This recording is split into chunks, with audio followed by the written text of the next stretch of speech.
तो हम सभी ग्रामवासियों ने अपना पैसा इकट्ठा करके पानी को लाने की एक योजना बनाई।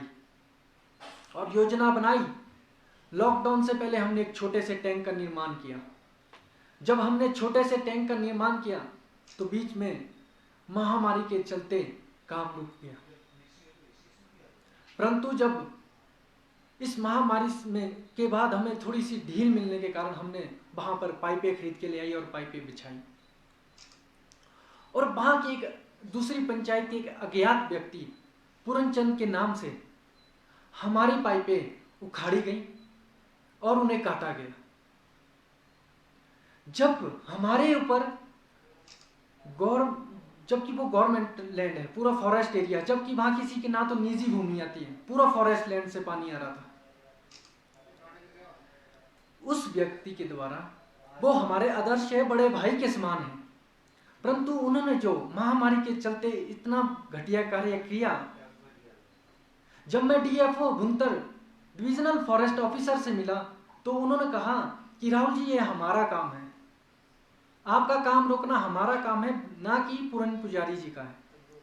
तो पूरन पुजारी जी लाइव वीडियो के माध्यम से ये कहते हैं कि मैं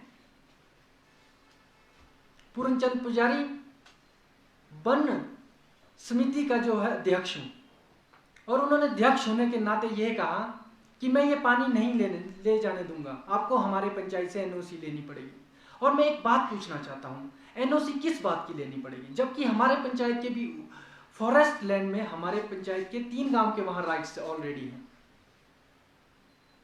और जब हमने एसडीएम कुल्लू को शिकायत पत्र सौंपा, जब मैंने उनके खिलाफ पुलिस में हमने एप्लीकेशन दी, तो पूरन पुजारी जी का यह कहना है कि यह पानी हम जो है, तो उन्होंने एक फिर माता रानी के मंदिर के पास उसका एक मुद्दा बना लिया कि यह माता रानी का पानी है, जबकि वो आप वीडियो के माध्यम से वहां पर यदि प्रशासन मौके पर जाए तो वो पानी सारा वेस्ट जा रहा है, जिसका कोई प्रयोग नहीं हो रहा है।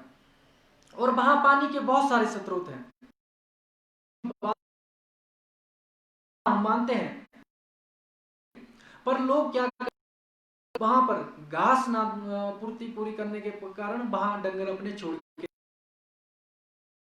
और वो ये काम।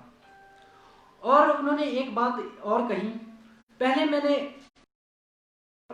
हमारे प्रशासन के पास में दिया था एप्लीकेशन में कि पूरन पुजारी के द्वारा हमारी पाइपें उखाड़ी गई, परंतु उसके बाद उन्होंने एक लाइव वीडियो बनाई जिसके कि मैंने भी और मेरे साथ में मेरे ग्रामवासियों ने भी पाइपें उखाड़ी है। मतलब वो कानून, जबकि मैंने पहले भी कहा आप में ले रहे हैं, वो खनन की बात कर रहे हैं, उनको यह ज्ञान ही नहीं है कि खनन होता क्या है। वो हमारे बड़े भाई के समान है, आयु है। ये कैसी भाषा का प्रयोग कर रहे हैं, खनन। आप बताएं, के लिए पानी लाना गांव के लिए वो खनन में नहीं आता है महोदय। हमारा जो खनन की यदि अगर खनन ये मानव का प्राचीनतम व्यवसाय है जो औजारों और हथियारों से किया जाता था, जैसे पहाड़ों से पत्थर निकालना बिना परमिट, तो वो पाइप दबाने को खनन बोल रहे हैं। और उनकी एक बात में वो कहते हैं कि हमें वो छूट देना चाहते हैं, ढील देना चाहते हैं, रियायत, और वो रिलैक्सेशन को कभी इलेक्शन बोलते हैं, कभी इलेक्सेशन बोलते हैं। और ऐसे व्यक्ति के हाथ में वन विभाग ने जिम्मेवारी सौंप के रखी हुई है। और वन अधिकार समिति सबको इसमें अध्यक्ष बनाया जाता है। हर अब अपनी जो कॉन्स्टिट्यूशन उसमें देखें तो विधानसभा में, और मंडल वाइज देखा जाए, वैली वाइज, हर जो है व्यक्ति को वन समिति का अध्यक्ष बनाया जाता है।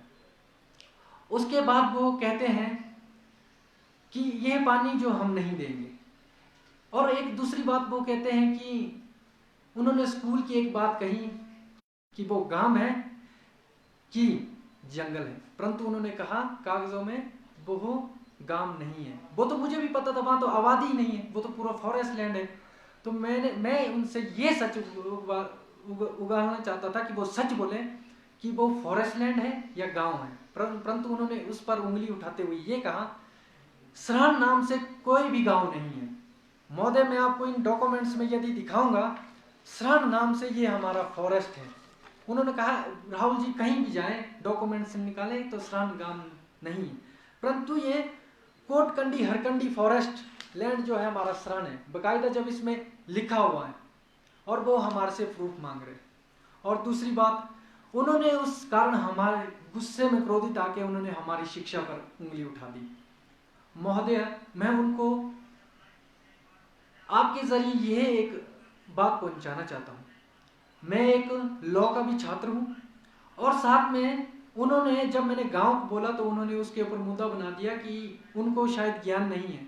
तो मैं एक बात कहना चाहता हूं, उन्होंने कहा वो किस स्कूल से पढ़ के आए? जिस स्कूल से वो पढ़े हैं उसी स्कूल से मैं पढ़ा हूं। वो अप्रोचमेंट से उन्होंने अपनी स्कूलिंग की है, मैंने अप्रोचमेंट से नहीं की है। वो इस बात को भली भांति इस बात को जानते हैं। और दूसरी बात, जैसे उन्होंने हमारी पानी की पाइपें उखाड़ी हैं तो मैंने प्रशासन से बात की। तो जब मैंने वकील साहब से राय ली, उन्होंने कहा आपके पास कोई एविडेंस या प्रूफ होना चाहिए। तो मैंने कहा वकील साहब अभी तो हमारे पास प्रूफ नहीं है, परंतु कुछ समय समक्ष व्यक्ति ने खुद ही वीडियो लाइव में कहा कि वो पाइपें हमने फाड़ी, और साथ में मेरे ग्रामवासी थे। और देखिए, मैं तो इतना परेशान हूं, इस भारतवर्ष में यदि ऐसे अनपढ़ व्यक्तियों के हाथ में अध्यक्ष पद कोई ऐसी चीजों को दे रहे हैं जिसको शिक्षा का ज्ञान ही नहीं है, जिसको यही नहीं पता खनन होता क्या है, ऐसे व्यक्तियों के हाथ में प्रशासन जो है कमान सौंप रहा है, बहुत दुखद की बात है। और दूसरी बात, हमारे पंचायत में हमारे पूर्व में रहे विधायक श्री पंडित खीमीराम जी के समय 1,17,00,000 की स्कीम सिंचाई के लिए जो है सैंक्शन हुई थी। जो पानी की पाइपें जनाब अभी तक वैसी बिखरी पड़ी हुई है जंगलों में, उसका कोई ऐसा अभी तक जबकि हमने बार बार प्रशासन से अनुरोध किया कि इस पानी को पहुंचाइए, इस पानी को पहुंचाइए। उस जितने भी वहां पर 4-5 टैंक बनाए गए हैं जिनका निर्माण किया गया है उनमें मिट्टी लगी है। प्रशासन अगर वहां पर मौके पर बकायदा जाए तो ये हालात है वहां पर, तो वहां पानी कैसे है? और पीने के पानी पर तो रोक लगा ही नहीं सकते। पीने के पानी का जो राइट्स है वो हमारे जैसे फॉरेस्ट लैंड में हमारे भी 3 गांव पहले से वहां इन्वॉल्व हैं, तो किस बात की हम जो है उनसे परमिशन लें। और जब एक बात वहां पर और है, जब हुरन वालों ने एक रोड निकाला था, पुंतल पंचायत वालों ने, तो उन्होंने कहा था कि आप हमें रोड दीजिए, हम आपको पानी देंगे। जब हमने रोड तो दे दिए, बाद में प्रधानमंत्री ग्रामीण सड़क योजना, बाद में वो मुकर गए। वो हमने मौखिक रूप से एक ईमानदारी से उनके साथ वो डील की थी, परंतु बाद में वो पानी देने से इनकार करते हैं और हमारी पाइपें काटते हैं। और वहां पर एक ऐसी बात हो गई है, वो रोड जनाब पुंथल टू वो बुहार टू हुरन है, डुंखरा मेन रोड से, बल चलते वो हमारे रोड से। और मैं पीडब्ल्यूडी विभाग से भी पूछना चाहता हूँ, वहां हमारे परिवहन मंत्री गोविंद ठाकुर जी पहुंचे, हमारे पूर्व में विधायक श्री मेश्वर सिंह जी एवं सांसद वहां पहुंचे, उनके द्वारा उसका उद्घाटन करवाया गया रोड का। और मैं पूछना चाहता हूं विभाग से, ऐसे गलत रोड का उद्घाटन करवाते हैं आप लोग? रोड गाड़ी के रास्ते हमारे रास्ते से चल रहे हैं और उद्घाटन किया जा रहा है बुहाड़ to Huron, Punthal to Huron, जबकि डुंखरा से वो रोड जो बुहाड़ को ऊपर को चढ़ता है, वहां से उस ऐसे जो विभाग पीडब्ल्यूडी विभाग की सबसे बड़ी गलती। और मंत्री जी वहां पर पहुंचे हुए ऐसे, जबकि वहां पर बकायदा बोर्ड भी लगाया गया है प्रधानमंत्री ग्रामीण सड़क योजना का, जिसमें उन्होंने बकायदा खुद उसमें प्रूफ है, और जबकि अगर हम उसकी आरटीआई मांगे तो उनके पास प्रूफ नहीं। ऐसे जो गलतियां वहां पर की है। और वहां के पंचायत, वहां की यदि हम पंचायत की बात करें तो पूर्ण पुजारी जी ने कानून को अपने हाथ में लिया। वो वहां की पंचायत को एप्लीकेशन सौंप सकते थे, पुलिस स्टेशन में एफआईआर कर सकते थे, या प्रशासन को या फॉरेस्ट डिपार्टमेंट को जागरूक कर सकते थे, परंतु उन्होंने ऐसा नहीं किया। उन्होंने अपने हाथ में जो है कानून को लेने की हिम्मत जताई, तो हिम्मत जताई, परंतु उनको ये अज्ञात नहीं है कि कानून की शिक्षा क्या है, इसका क्या महत्व है। वो शायद इस चीज़ को नहीं जानते। वो हमारे बड़े भाई के समान है, हम उनका आदर सम्मान करते हैं, परंतु हम उनको एक ये बात जरूर बताना चाहते हैं। और ऐसी परिस्थिति में महोदय अगर वहां पर देखा जाए जंगलों में, तो जो वहां पर हमारे जो उन्होंने कहा कि जड़ें उखड़ी हैं, मैं पूर्ण पुजारी जी को ये कहना चाहता हूँ, हमारे देवदार, कायली, अखरोट और खनौर के जो पेड़ होते हैं जनाब, मैं उनमें से अगर वो वन उसमें समिति के अध्यक्ष, वो मुझे ये बात बताएं एक पेड़ में कितनी हजार और कितनी लाखों में संख्याओं में जो है जड़ों को गिना जाता है, पहले वो इस बात को मुझे बताएं। वो सिर्फ किसी के द्वारा सुनी हुई बातों को आगे बोलते हैं। वैसे आपका मुद्दा क्या है, आप मेन मुद्दा बताइए, आपको पानी की समस्या है ये क्या है, और मेन मुद्दे की बात अब हमारी जो पानी का सबसे बड़ी दिक्कत ये है, मैंने सरकार मुख्यमंत्री जी को ये एप्लीकेशन लिखी है जो मैं बाय पोस्ट सचिवालय को भेजूंगा। तो हमारा मेन मुख्य मुद्दा ये है, जो हमारी सिंचाई का पानी है वो उसकी जो है उसके ऊपर सख्त कार्रवाई की जाए। अभी तक पानी गांव पंचायत में इतने गांवों को क्यों नहीं मिला।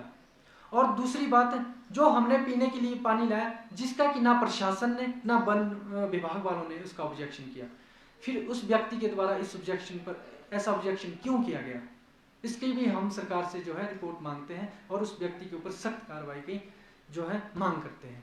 और दूसरी बात, जो हमारी लाखों की ये योजना है इसको जल्द इसके ऊपर विभाग में क्या शिकायत नहीं की? हमने की थी, एसडीएम महोदय के पास की है, और जो हमारे जैसे डीसी साहब उस दिन हमें मिले नहीं और एसडीएम साहब के पास हम गए थे। एसडीएम साहब ने हमारी एप्लीकेशन ली है तो उन्होंने कहा था कि हम जो है, और उसका जवाब हमें अभी तक नहीं मिला। तो जिसके लिए हम मुख्यमंत्री जी से अनुरोध करते हैं कि मुख्यमंत्री महोदय जी, ऐसे परिस्थिति में गांव में पानी नहीं, सिंचाई के लिए पानी नहीं, तो खुद सोचिए आप क्या हालत है गांव के, हम कहाँ जाएंगे, क्या करेंगे। कुछ पानी के लिए कितनी दूर जाना पड़ता है, पानी लाने के लिए हमें कितनी दूर, खुद भी अधिवक्ता है तो ये मामला आप तो खुद भी उठा सकते हैं। जी सर, हमने बिल्कुल उठाया, मीडिया के माध्यम से मैंने जिला कुल्लू में उठाया, इस मुद्दे को उठाया, प्रशासन ने इस पर कोई ध्यान नहीं दिया। मुख्यमंत्री कह रहे हैं कि हर घर 2022 तक हर घर में नल होगा और सर, पानी मिलेगा। वो आपने क्या सरकार से या जिला प्रशासन से सबसे पहले ये पानी की किल्लत का मामला उठाया था वहाँ? जी सर, बिल्कुल उठाया, और जो हर घर में नल योजना का ये कार्य किया जा रहा है। महोदय एक बात बोलना चाहता हूँ मैं, जब पानी नहीं होगा तो उस नल लगाने से क्या फायदा, हम क्या उस नल को देखेंगे। वो नल तो हमारे अभी भी लग रहे हैं, जो हमारे उसके जो हमारे वहाँ के ठेकेदार से उनके थ्रू अंडर दिया गया है नल लगाने की योजना को। जब पानी ही नहीं आएगा तो नल लगाने से क्या महोदय। कितने दिन बाद वहाँ पर पानी आता है जिस तरह से? अगर महोदय अगर हम आईपीएच की बात करें, जो हमारी पाइपें बिछाई गई है आईपीएच विभाग द्वारा, तो महोदय वहाँ 1 घंटे के लिए पानी छोड़ा जाता है। हमने अपने पशु को भी पानी पिलाना पड़ता है। हाँ, वो भी मिट्टी वाला आता है, बिल्कुल मिट्टी वाला। अगर उसको बाकायदा मौके पर देखा जाए तो पूरा मिट्टी वाला पानी आता है। उसको हम खुद यूज करें या डंगरों को वैसा पिलाएं, उसमें बिल्कुल मिट्टी होती है, पत्थर में। कितने सालों से आप पानी की किल्लत है वहाँ पर? ये सर मेरी आयु सर 23 वर्ष होगी, मैं छोटे से ही ऐसी परेशानी से जूझ रहा हूँ। तो आप खुद सोचिए, तो बाकी जो हमारे नौजवान पीढ़ी इस चीज से कब से जूझ रही है। कितने परिवार है वहाँ पर, लोग कितने हैं? हमारी ब्रादा पंचायत मणिकर्ण घाटी की दूसरे नंबर पर सबसे बड़ी पंचायत है, जहाँ की 10-12 गांव है। और महोदय अगर वहां देखा जाए तो पानी की बहुत समस्या अगर मौके पर देखा जाए।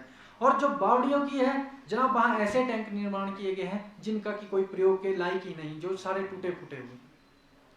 हमारे को पानी के लिए इतनी दूर जाना पड़ता है घर से, हमारी महिलाओं को रात को घर से पानी के लिए इतनी दूर जाना पड़ता है। यदि भगवान न करे ऐसा हो, यदि उनके साथ कोई वहां पर हमारे जो नेपाली लोग भी बहुत रहते हैं, यदि मान लीजिए कुछ हो ही गया तो उसका जिम्मेवार कौन होगा।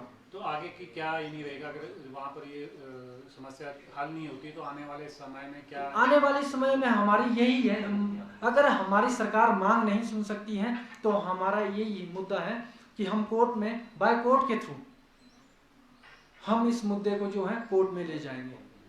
और हम ये जो इस तरह की हमारे साथ हरकतें की जा रही हैं उसके लिए हम कोर्ट में पहुंचेंगे। जो आपने खुद अपने पैसों से वहाँ पर जी, हमने कितने पैसे इकट्ठे किए और कितना हमने अभी हमारा जो अगर यदि 1 लाख के करीब हमने जो इकट्ठा किया था, उसमें तो 1 लाख वो हमारा पाइपों में ही इन्वेस्ट हो गया। उसके बाद 14-15 हज़ार जो हमारा नेपाली जो है लेबर खर्चा बन गया। तो लेबर खर्चा जब बन गया जनाब, वो हमने तो पेड कर दिया, परंतु उतने में हमारी पाइपें ही उखाड़ दी। ना तो प्रशासन ने उसके ऊपर कुछ बोला, ना तो प्रशासन ने जवाब दिया। जब गवर्नमेंट, जब प्रशासन उसके ऊपर, जब वन फॉरेस्ट वाले उसके ऊपर उंगली नहीं उठा रहे, तो एक अज्ञात व्यक्ति आके ऐसे कैसे कह सकते? नहीं, फॉरेस्ट देखो एरिया